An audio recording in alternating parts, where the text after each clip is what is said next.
Here we go. Feature presentation sounds a little bit like an overstatement, I gotta tell you. Well, it's relative. It's relative. Okay. I'm better operating a radio than I'm giving a talk.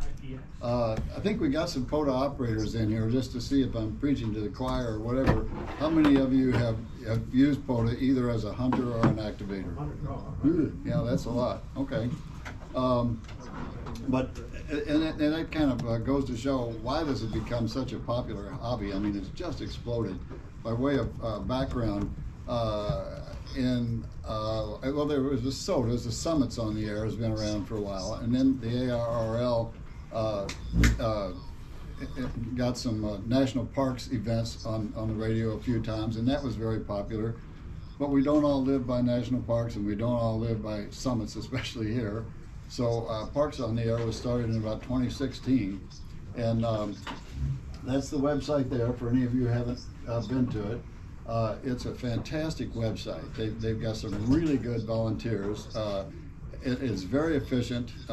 They capture the data from the activators very quickly and put it out there, and you can sort it almost any way you want. If you want to look up who the operator was that you talked to in that park, there's something about him there and his activity levels, and then you can also do the same thing for yourself. The best way to get started is hunting, and you can do this from your home or wherever you are, and you would go to this website. Let's see, do you have slide number 3? I think it is. I don't know if you're going to be able to see this, but up 3. What was 3? That's 4 or something. Back up one more, Dave. I'm going by the numbers that were. Oh, really? All right. Well, that's the one I'm That's talking about.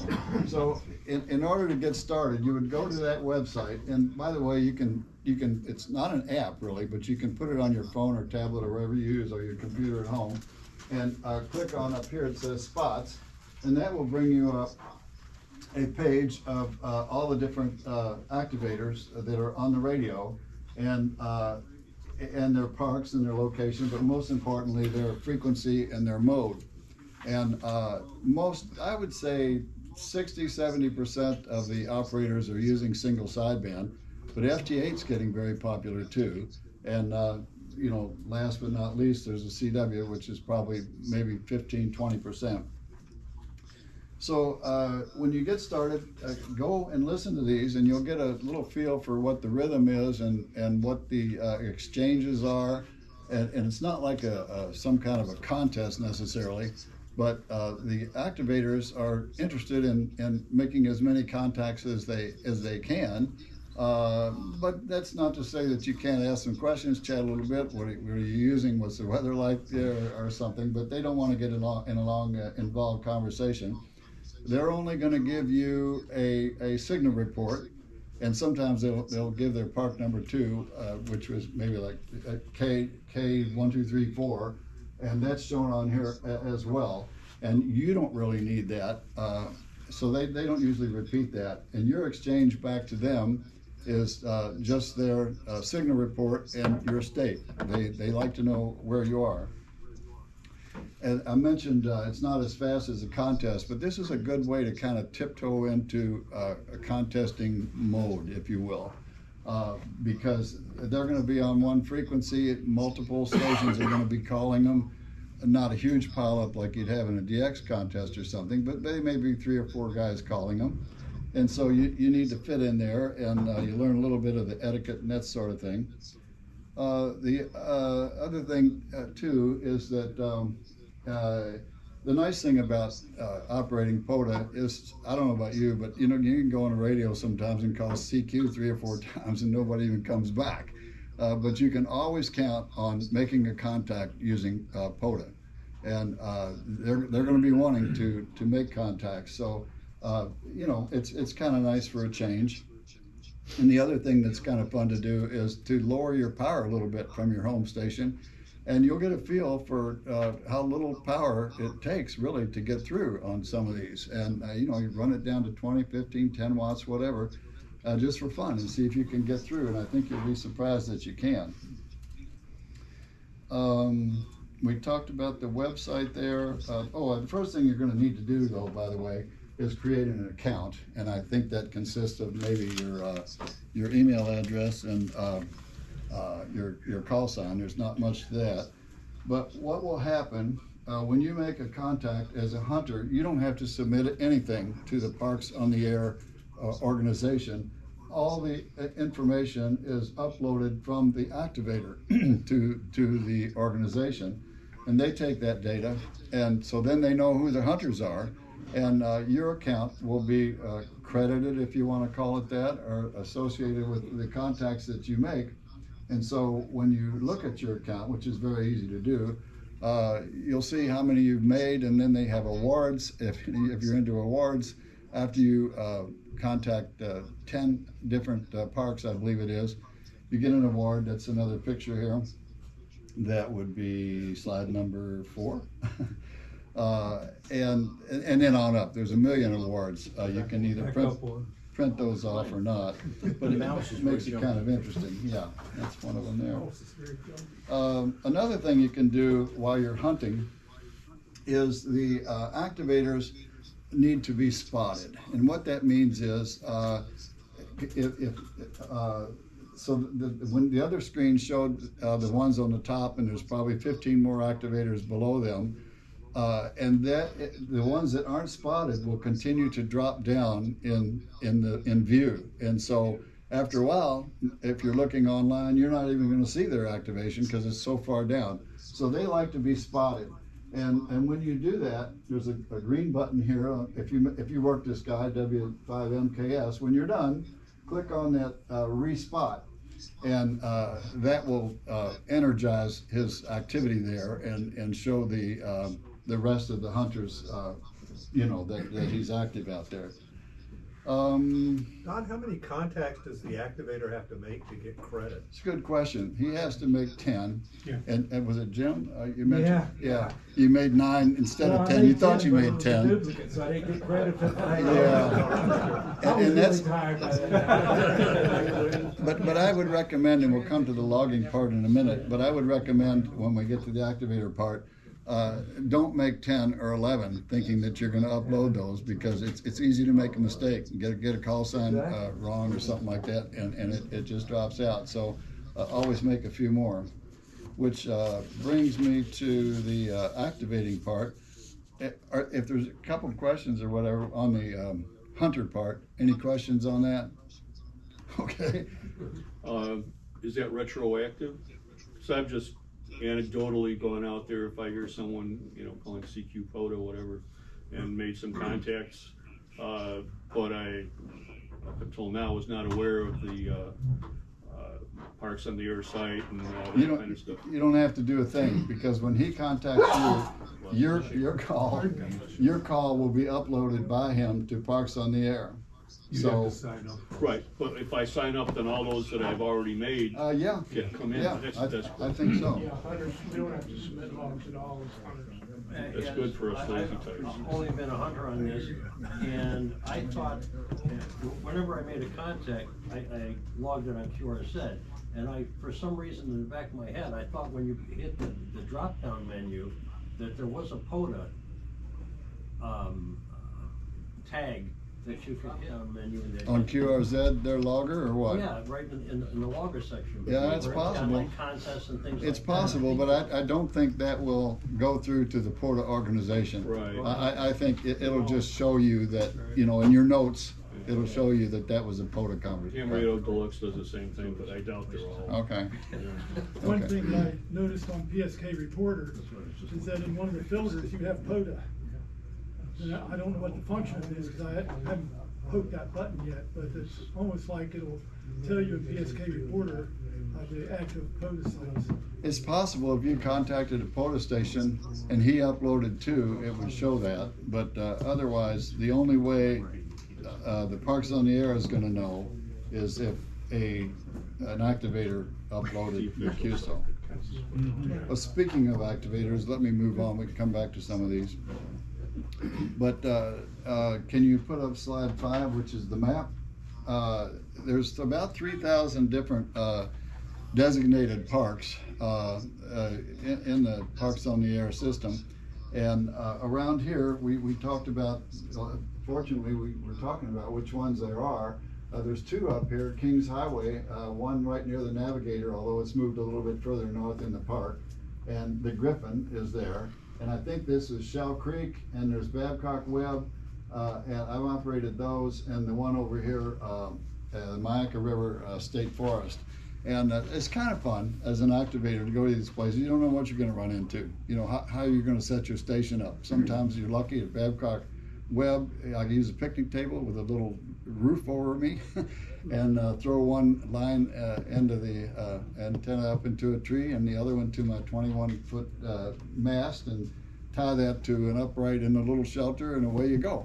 But another time I went out there, and the picnic table, the legs are all underwater, and you know, the water level in Babcock Webb is really high in November, I'm here to tell you. And so I set up my little table, which I'll show you a little bit. So anywhere in Babcock would count as the park? Yes. So you can do it from the gun range? I guess. I don't know. I don't go on that side of the lake. It's in the park boundaries. It'll be a little noisy over That makes there. Isaiah fun, doesn't it? Yeah. Noise canceling Single headphones. shot band. Okay. Noise canceling headphones, yeah. Speaking of that, though, I activated a park up in Indiana. Like I say, you don't know what you're going to run into when I got there, and all it was a parking lot with a probably half-an-acre little spot, you know, and it turns out it's an archery range. You know, but I didn't see any archers, and I put up my little table there and threw my antenna up, and the park ranger came by and says, "Hey, you know this is an archery range, don't you?" And I said, "Yeah," and he said, "Well, if an archer comes, you're going to have to leave." And I said, "No problem." He didn't, and I made, I don't know, 50 or 60 cues there. I'd The recruit other- him to get your antenna higher. Yeah. Yeah, that's a thought.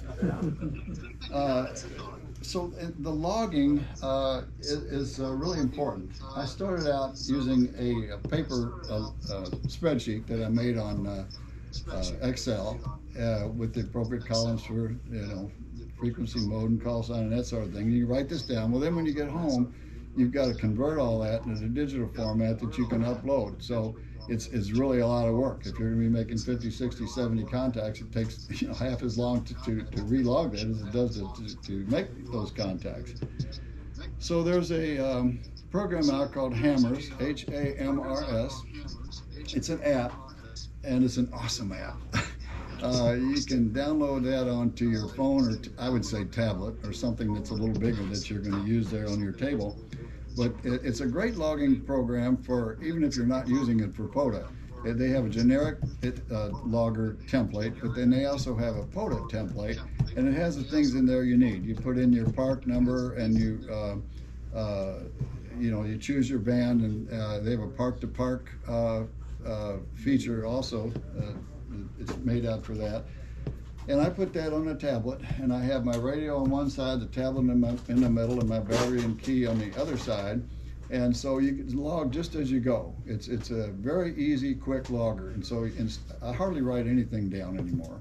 So you can, and again, talking about a little tiptoeing into contesting, that's one thing you're going to need to do for contesting is forget about pencil and paper. Just use N1MM or whatever. And so this is kind of a little start to that. I highly recommend that. I think it works on Apple, and I know it works on Android.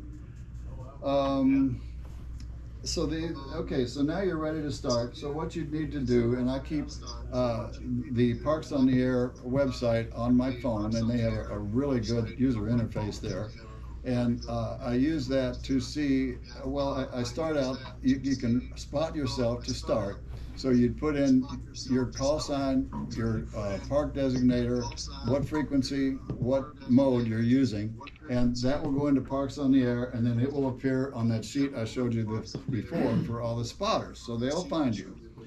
And then the fun begins. I mean, the first time I did this, I was pretty nervous about the whole thing, and called CQ a few times after I spotted myself, and all of a sudden, you know, 3 or 4 stations were calling me at once. I mean, you feel like you're a DX entity or something in a contest or something. It was just really a rush. You'll need to call CQ a few times, you know, till they find you, and then it just goes. You'll get one after the other typically.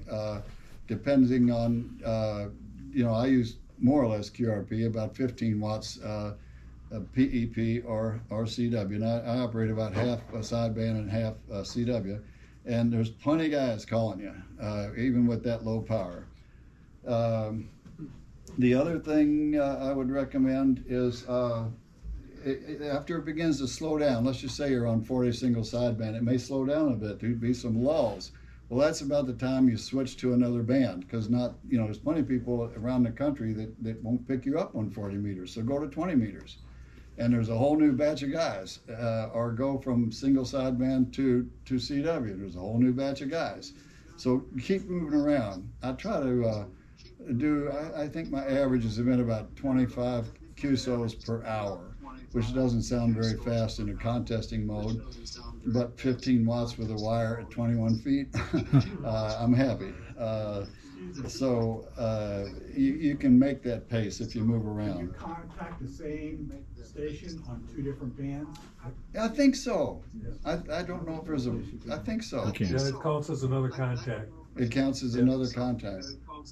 So you can work the same station if they're gonna go work 4 or 5 different bands. They count, and modes too, so. Okay. Yeah, learned something here tonight.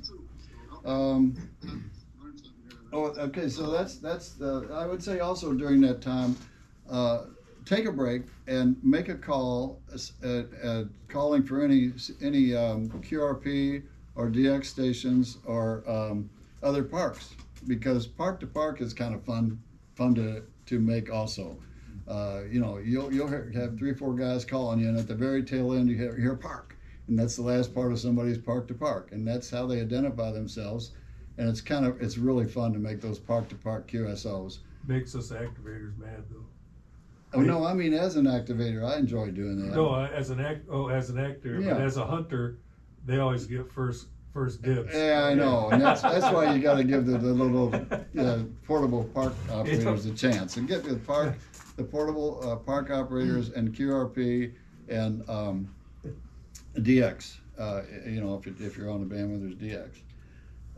Then the last thing that you'll have to do when you get home is upload your results to Parks on the Air.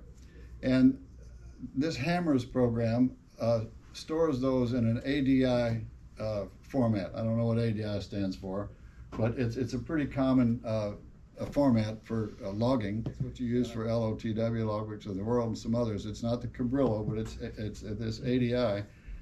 And it's kept in this ADI format in Hammers. And so then the next thing I do, there's a program called ADIF Master, and it's worth its weight in gold. It's a little editor for your ADI contacts, and so I would send that file to myself, and then download that and put it into this. You just call it up in ADIF Master, and it shows everything, and you can edit that. If you see that you forgot to put in, maybe you had the band, is 201 meters instead of 20 meters, or if you see any other mistakes that you made, you can edit them there. Or if something that looks totally squirrely, like you did instead of K3 ABC, if it came out K35 ABC or something, that ain't gonna go, so you can delete that. So once you're satisfied with the log using that ADIF Master, then you attach that as a file to an email, and you email it to Parks on the Air, and they take it from there. And if you made 70 contacts and 2 of them were wrong, or entered, they will take them out. And I got pretty good finally. My success rate there has gotten to pretty good. I don't make too many mistakes anymore, and Hammers is getting easy to use. May I make forgive me for a comment. I don't know if this is a new feature or not, because I've only done it once in a very concentrated period of time.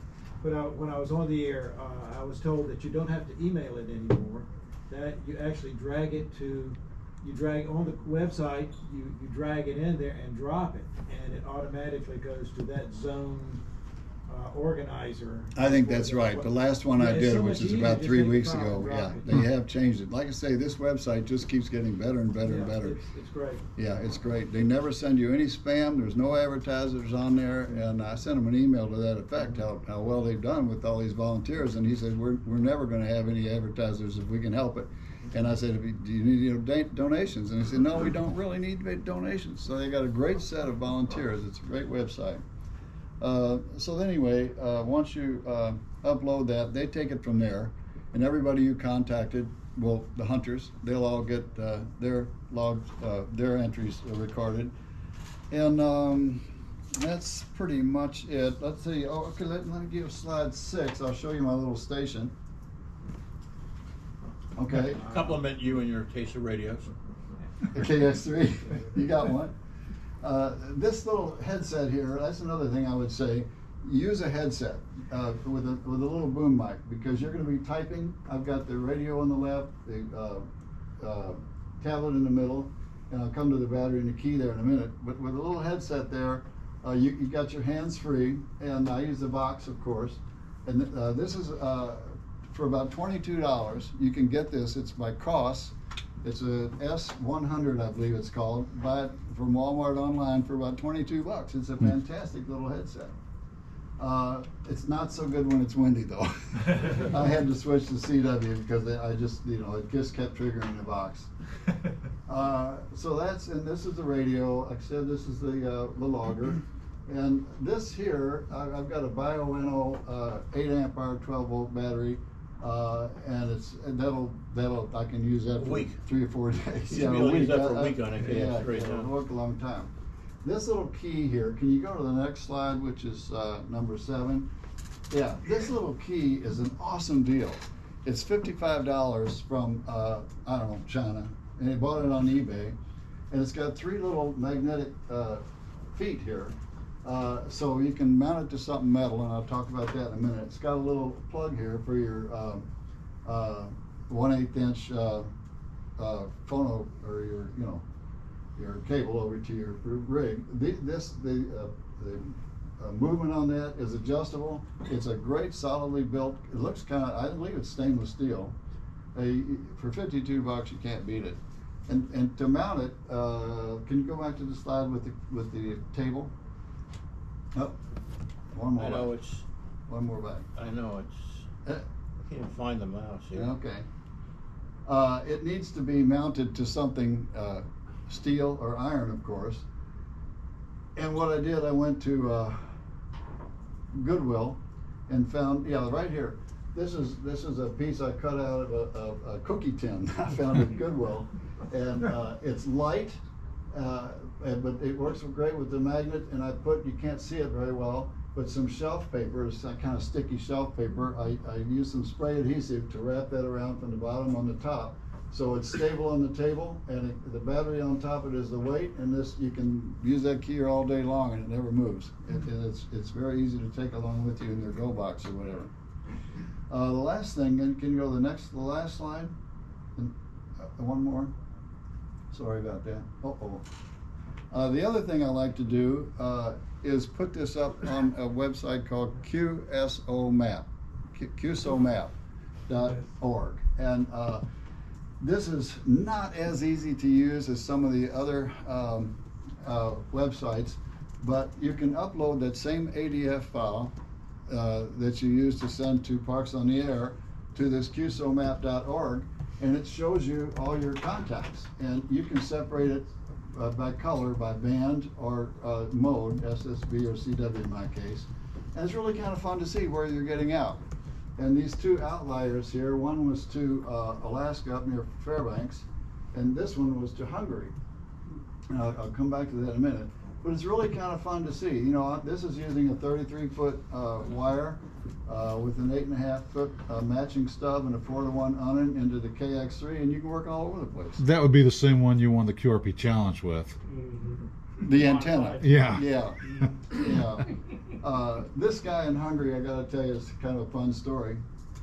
So And he had a strong signal. The band was okay that day. It was on 20 meters. It wasn't great. I was surprised he could pick me up at all until I looked at his QRZ site, and he's got like a monster antenna situation. He's got a separate antenna just for receive. It's like one of these beverage antennas. I don't know what it is, but he can pick up anything anywhere, including me.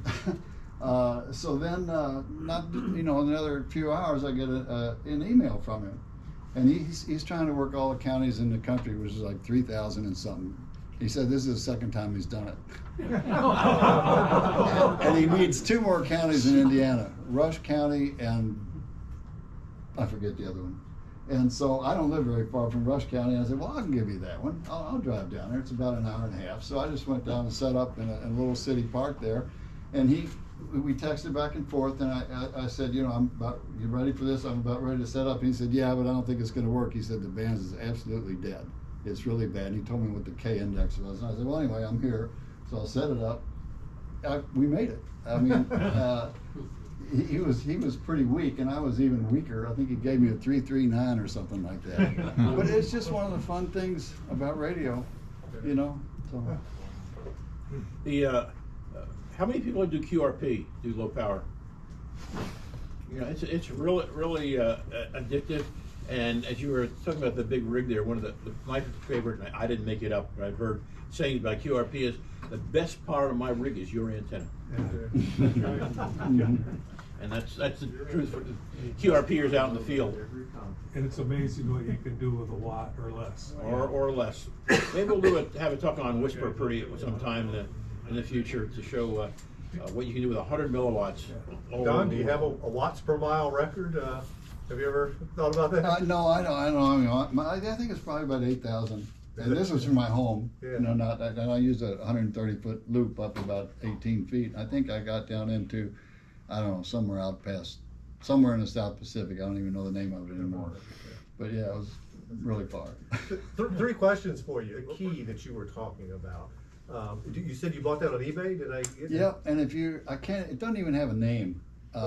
You'll find them on Amazon now too. Are they on Amazon? Right? Okay. If you just put in Morse code keyer, you'll see this It one. comes up. Okay. And why, Oh, yeah. there's like 8 or 10 different sites that sell these. I don't understand why, but it's all over the place. I don't know what's going on in China. I was thinking of a number 10 coffee can lid. Yeah, Just if you that's smooth off the edges so it doesn't cut you, that would be a good. Yeah, but you'd have to weight it down with something, and that's why I use the battery. It's got to be big enough to put mount the key on there and still have something to weight it down. The battery. Yeah. And then 2 other questions. If you would just go back over the apps, you had Hammers and the ADIF Master. Yeah, and that's not a website, but if you look up ADIF Master, you would download that through, I think it's DX Zone or DX something. Right. DX Labs. Yeah, Yeah. I think it is DX DX Lab. Labs. Yeah. Okay. Mhm. Okay. That's worth its weight in gold. And then the last one was this QSO map. Not as easy to use, but once you get the hang of it. Every time you want a new map, you have to delete whatever the last one was in there, because otherwise you're gonna get all those lines and all the new lines, and it gets to be just opaque. Right. So, that's one picture. Am I running over? This is awesome. You did Whatever great. you have to say, we're listening. Okay. There's some other program. I use N3 JFP's Yeah. stuff, That's what I use. and he's got it set up. You can use for POTA, and it works out great. Can you do that on a tablet though? You have to do that on a laptop. I use my laptop. Yeah, I don't think it, but if nothing wrong with using a laptop. And I'll download the ADIF files and and it will also send them to Logbook of the World and QRZ. You have to set up, it all goes automatically as soon as you log it. It's a great program. The other thing I like to talk about is some of the little hints and kinks of operating portable. What I use for an antenna, we were talking about it before, it's a 30-foot antenna with just a little matching stub and a tuner. And by the way, if your radio doesn't have a tuner, you want to operate with one antenna on different bands, you need to get an antenna tuner. For my home station, I use an LDG, I don't know, Z100 or something like that. And it's a little bigger, but not a whole lot bigger than you know, the smaller ones, but it doesn't draw much power. It only draws power when it's tuning. And so you can take that, whatever you're using on your home rig, you can take it and use it in the field, and it ain't gonna draw much current. This KX3 has an antenna tuner in it. You can tune up a paperclip, I think. It's just amazing. Tune up anything with a KX. It's just amazing. The LDG that you were talking about, the 100, is meant for portable, and it has a set of it has holders for AA batteries inside it, and they'll last you about a year. And, Okay. and if you don't want to do that, I would run a 9 volt battery in the back. Yeah. That's the Z11, that'll last. Z11. Z11. The club has one for sale, I think. I duplicated Yeah, I Don's found one. antenna from the parks when we did it over at the QRP challenge, and that antenna it works great. And I tuned it up with my Zygo, no problem. A little 450 ohm or 300 ohm wind lead and 33 foot wire. Yeah, I've seen when they do it at a QRP challenge, there was a lot of different antennas there. So whatever you have, use that. I use this just because that's what I did. And I can either throw one end up in a tree, and I just use a little fishing rod. You can get them at Walmart. They're about that long, with a little cheap reel, which only has about 2 pound test. So I had to rewind it with braid. But even better than that, just go to Goodwill or somewhere down here, buy an old clapped out rod with a decent spinning reel on it, you know, and I cut it off to about that long. I think I went out and cut it off just past the first eyelet from the reel, and wound that up with 50 pound test braid or something like that. And you can throw about an ounce or an ounce and a half weight on there. You can throw that a long way, and it's easy to take in your car. It just works real good. For my mast, I have about a 21-foot fiberglass telescoping pole, which I bought at a Hamfest. I've never seen another like it. He had 2 or 3. I should have bought them all. It's just real good and stiff. The top part is about 1 inch in diameter, so it's much stiffer. Top of that. So it's fun to set that stuff up. To me, it's fun. You know, get out there and have this whole thing up and running in about 20 minutes, 15 or 20 minutes. That's awesome. Okay. He's got the setup, absolutely. And I dragged the fan dipole out there, and this is so much fun.